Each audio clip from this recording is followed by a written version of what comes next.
Shalom, selamat pagi saudara-saudara yang saya kasihi di dalam Tuhan Yesus. Bagaimana kabarnya? Semuanya baik, puji Tuhan. Mari kita mempersiapkan untuk menerima renungan di pagi yang indah ini. Kita satu di dalam doa. Ya Tuhan, kami bersyukur di pagi ini karena Tuhan telah mengaruniakan kembali hari yang baru. Itu berarti Tuhan masih memelihara kami dan akan tetap memelihara kami. Untuk itu kami bersyukur atas kasih karunia yang Tuhan berikan kepada kami.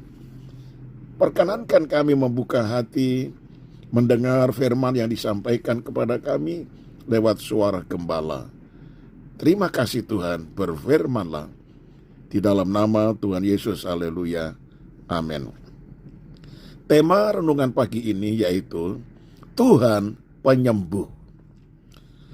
Terambil dari Mazmur 30 ayat yang ketiga. Tuhan Allahku, kepadamu aku berteriak minta tolong, dan engkau telah menyembuhkan aku.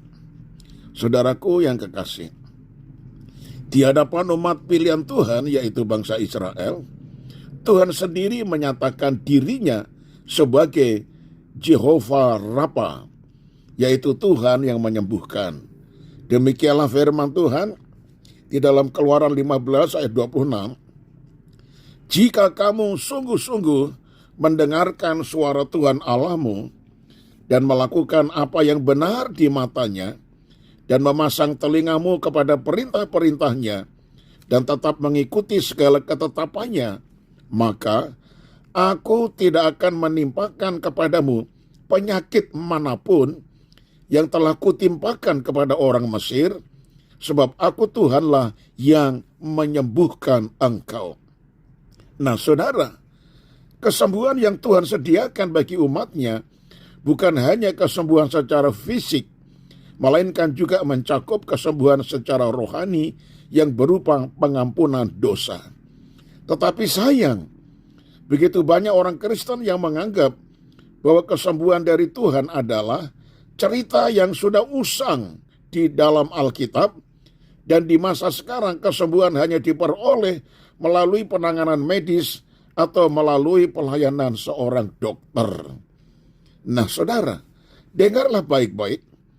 Tuhan yang memberikan kesembuhan kepada umatnya di zaman Alkitab adalah Tuhan yang sama, yang kuasanya tidak pernah berubah dari dahulu, sekarang, sampai selama-lamanya.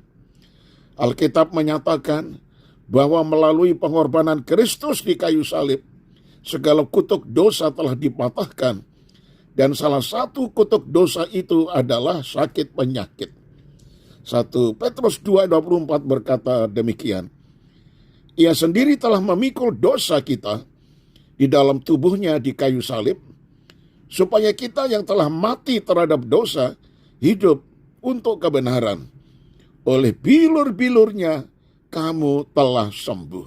Nah saudaraku, di dalam Matius 8 ayat 17 berkata, Dialah yang memikul kelemahan kita dan menanggung penyakit kita.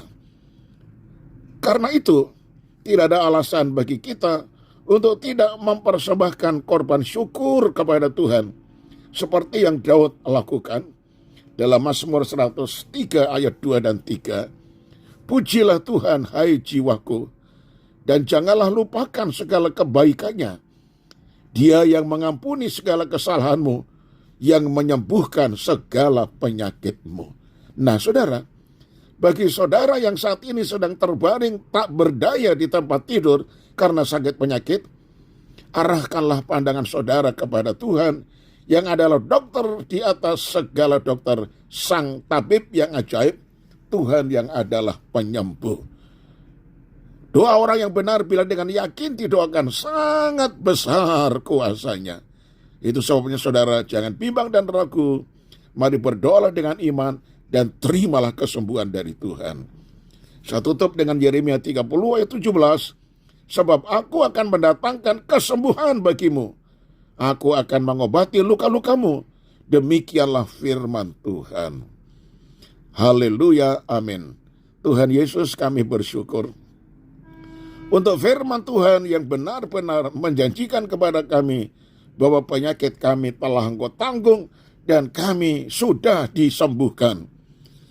Ajarilah kami mempunyai iman yang sungguh-sungguh kami pegang perkataan firman ini.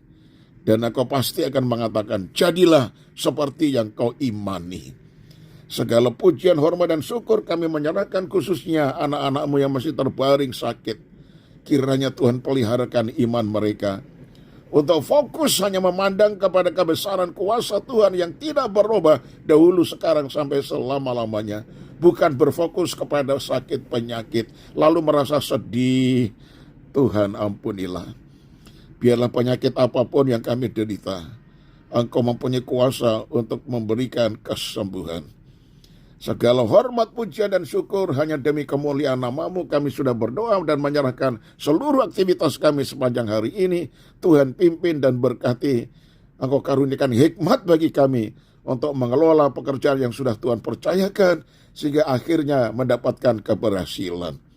Anak-anak kami serahkan dalam bimbingan tangan Tuhan. Gembalakanlah mereka hingga mereka berjalan di dalam jalan yang benar dan memuliakan Tuhan senantiasa. Diberkati sekolah mereka sehingga semuanya sukses di kemuliaan nama Tuhan Yesus Kristus. Inilah doa yang kami sudah panjatkan dalam nama Tuhan Yesus Kristus, Tuhan dan Juru Selamat kami. Haleluya, amin. Nah, shalom saudaraku, selamat pagi dan tetap semangat. Tuhan Yesus memberkati, amin.